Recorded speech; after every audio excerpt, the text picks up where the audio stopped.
जय माता दी भक्तों, आप सभी भक्तों का हमारे चैनल में स्वागत है। भक्तों, आज हम आपको सुनाने जा रहे हैं देवी भागवत पुराण की कथा अध्याय 13 यानी कि चैत्र माह की कथा अध्याय 13। तो भक्तों, चैत्र माह में माँ भगवती की इन कथाओं का आप श्रवण अवश्य करें और भक्ति भाव से श्रवण करें, इससे माँ भगवती प्रसन्न होंगी। तो भक्तों, आइए बहुत ही श्रद्धा के साथ आज हम सुनते हैं देवी भागवत पुराण में आगे की कथा।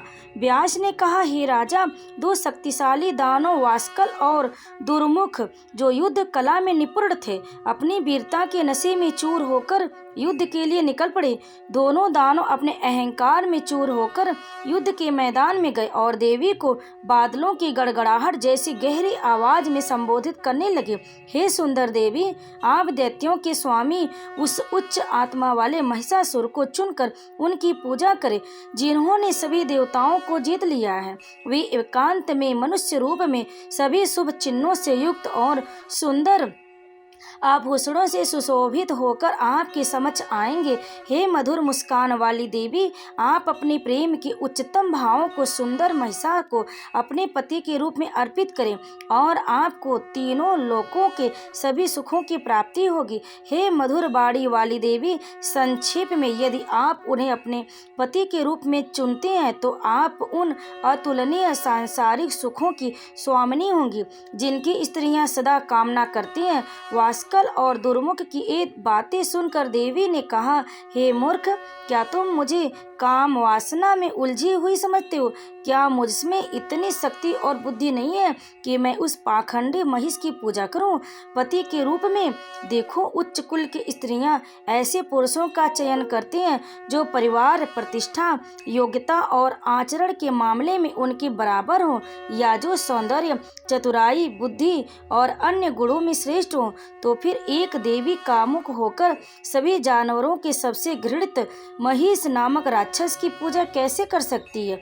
हे दो असुरों, तुम तुरंत अपने राजा महेश के पास जाओ, जो शरीर से हाथी के समान है और जिसके सिंहों का एक जोड़ा है, और उससे कहो, या तो पाताल अंत लोक जाओ या आकर मुझसे युद्ध करो। यदि युद्ध होता है तो देवों के स्वामी निश्चित रूप से प्रसन्न होंगे। हे मूर्ख, मेरा यहाँ आना व्यर्थ नहीं जाएगा। मैं तुम्हें आसानी से मार डालूंगा और फिर चला जाऊंगा। यह जानते हुए तुम जो चाहो करो। हे राक्षस, मुझे जीते बिना तुम्हें न तो स्वर्ग में, न इस पृथ्वी पर, न ही पहाड़ों की गुफाओं में शरण मिलेगी। व्यास ने कहा, यह सुनकर दोनों शक्तिशाली दैत्य क्रोध से लाल आंखों के साथ युद्ध करने का दृढ़ निश्चय करके अपने हाथों में धनुष और बाण उठा लिए। हे कुरुवंशी, देवी ने तब एक भयानक ध्वनि उत्पन्न की और निर्भीक होकर वहां खड़ी रही। तब दोनों दानवों ने उन पर भयंकर बाण चलाने शुरू कर दिए। देवताओं की विजय के लिए देवी ने भी मधुर ध्वनि निकालते हुए दोनों दानवों पर बाण बरसाने शुरू कर दिए। वास्कल बिना विलंब किए सबसे पहले आगे आया और दुर्मुख वहां केवल एक साक्षी के रूप में खड़ा रहा। तब देवी और वास्कल के बीच भयंकर युद्ध छिड़ गया। बाण, तलवारें और हथियार हवा में चमकते हुए दिखाई दिए और मंद बुद्धि लोगों में भय उत्पन्न कर दिया।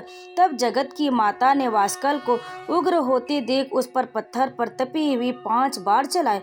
दानव ने देवी के बाणों को काट दिया और सिंह पर विराजमान देवी की 7 बाण चलाए। देवी ने दानव के बाणों को काट कर उस पाखंडी पर धारदार बाण चलाए और बार बार हंसने लगी। उन्होंने अर्धचंद्र बाण से फिर से उसके बाणों को काट दिया। तब वास्कल देवी को मारने के लिए गदा लेकर उनके पीछे दौड़ा। गदा के लिए उस अहंकारी दानव को देखकर चंडिका देवी ने अपनी ही गदा से उसे जमीन पर गिरा दिया। अत्यंत शक्तिशाली वास्कल जमीन पर गिर पड़ा, लेकिन थोड़े ही समय में उठकर उसने फिर से देवी पर अपनी गदा चला दी। फिर से हमला करते देख देवी क्रोधित हो गई और अपने त्रिशूल से उसे भेद दिया। वास्कल घायल होकर गिर पड़ा और मर गया। वास्कल के इस प्रकार युद्ध क्षेत्र में मृत गिर जाने से दुष्ट राक्षस के सैनिक तितर बितर हो गए, जबकि देवता प्रसन्न होकर बार बार जोर से चिल्लाने लगे, देवी की जय हो। इस दैत्य के वध पर दुर्मुख क्रोधित होकर और अधिक शक्तिशाली सेना के साथ युद्ध क्षेत्र में आगे आया। रथ पर सवार होकर अपने पूरे शरीर को ढाल बालों से ढक कर वह युद्ध क्षेत्र में पहुंचा। कवचधारी शरीर धारण किए दुर्मुखी देवी के सामने आया और लगातार चिल्लाता रहा, रुको रुको हे दुर्बल स्त्री। उसके हाथों में धनुष और बाण थे। देवी ने शंख बजाया और धनुष फैलाकर दानों को क्रोधित कर दिया। तब असुर विषैले सांपों की तरह एक के बाद एक तीखे बाण चलाने लगे। महामाया ने अपने बाणों से अपने शत्रु के बाणों को काट डाला और जोर से चिल्लाने लगी। फिर युद्ध भयंकर रूप में छिन्न भिन्न हो गया। जब दोनों पक्षों ने बाणों, शक्तियों, गदाओं, मुसलों और तोमरों का प्रयोग किया, युद्ध क्षेत्र में नदियों की तरह खून बहने लगा और उस खून की नदी के किनारे मृत शरीरों के कटे हुए सिर दिखाई दिए, जो लौकी के खोखले खोलों की तरह लग रहे थे, मानो मृत्यु के देवता ने सेवक ने उन्हें तैरने के लिए वहां रखा हो। तब युद्ध क्षेत्र अत्यंत भयावह और दुर्गम हो गया। कुछ स्थानों पर शव पड़े थे, भेड़िए उनका मांस खा रहे थे। अन्य स्थानों पर सियार, कुत्ते, बगुले, कौवे, गिद्ध, चील और अन्य हिंसक पक्षी और जानवर तथा लोहे की नोक वाले तीर उन दुष्ट राक्षसों के शवों को खा रहे थे। इन शवों के संपर्क में आने से वायु में दुर्गंध फैलने लगी और विभिन्न मांसाहारी पक्षियों और जानवरों की हृदय विदारक आवाजें सुनाई दे रही थी। तब दुष्ट दुर्मुख मानव मृत्यु के देवता से प्रेरित होकर देवी के सामने अपना दाहिना हाथ उठाकर क्रोधित और अहंकारी स्वर में उनसे कहने लगा, तेरा दिमाग भ्रष्ट हो गया, अभी उड़ जा, अन्यथा मैं तुझे मृत्यु के घाट उतार दूंगा। या बेहतर होगा कि तू दैत्यों के स्वामी अभिमानी महिष को अपना पति स्वीकार कर ले। देवी ने कहा, हे दुष्ट, मुझे आज ही तुम्हारी मृत्यु निकट दिखाई दे रही है, इसलिए तुम भ्रमित हो और पागलों की तरह बड़बड़ा रहे हो। मैं आज ही तुम्हें वासकला की तरह मार डालूंगी। हे मूर्ख, भाग जाओ, या यदि मृत्यु को ही पसंद करते हो तो मेरी प्रतीक्षा करो। मैं पहले तुम्हें मार डालूंगी, फिर उस मंद बुद्धि महिष को जो भैंसा का पुत्र। यह सुनकर दुर्मुख ने मानो मृत्यु से प्रेरित होकर देवी पर भयंकर बाण चलाए। तुरंत देवी ने उसके सभी बाणों को काट डाला और क्रोधित होकर दानों को तीखे बाणों से भेद डाला, जैसे इंद्र ने पहले वृत्तासुर को भेदा था। तब युद्ध अत्यंत भयंकर हो गया। हे राजा, दुर्बल व्यक्ति बहुत भयभीत हो जाते और बलवान व्यक्ति बहुत उत्तेजित हो जाते। तुरंत ही देवी ने असुर का धनुष काट डाला और 5 बाणों से उसके रथ को चकनाचूर कर दिया। अपने रथ को टूटा हुआ देखकर शक्तिशाली दुर्मुख ने अपने गदा से देवी पर पैदल आक्रमण किया, जिसे हराना बहुत कठिन था। उसने उस गदा से शेर के सिर पर जोरदार प्रहार किया, परंतु इतना जोरदार प्रहार होने पर भी शक्तिशाली शेर टस से मस नहीं हुआ।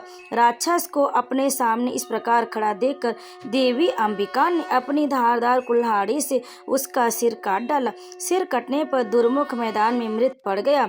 अब अमर देवों के समूह ने जोर से जय जयकार किया, देवी की जय हो, देवी की जय हो। दुर्मुख के मारे जाने पर स्वर्गलोक में से आए अमर देव देवी की स्तुति और भजन गाने लगे, उनके सिर पर फूल बरसाए और देवी की जय हो के नारे लगाने लगे। ऋषि, सिंध, गंधर्व, विद्याधर और किन्नर सभी राक्षस को युद्ध क्षेत्र में मृत देखकर अत्यंत प्रसन्न हुए। महर्षि वेद व्यास द्वारा रचित 18,000 श्लोकों के महापुराण श्रीमद् देवी भागवत के 5वें खंड का 13वां अध्याय यहाँ पर समाप्त हुआ, जिसमें वासकल और दुर्मुख के वध का वर्णन है। तो प्रेम से बोलिए माँ भगवती की जय, माँ जगदम्बे की जय, शेरा वाली माता की जय। भक्तों, इस अध्याय को अंत तक श्रवण करने के लिए आप सभी भक्तों का बहुत बहुत धन्यवाद। आप सभी भक्तों पर माँ भगवती कृपा सदैव बनी रहे। प्रेम से बोलिए माँ जगदम्बे की जय, जय माता दी।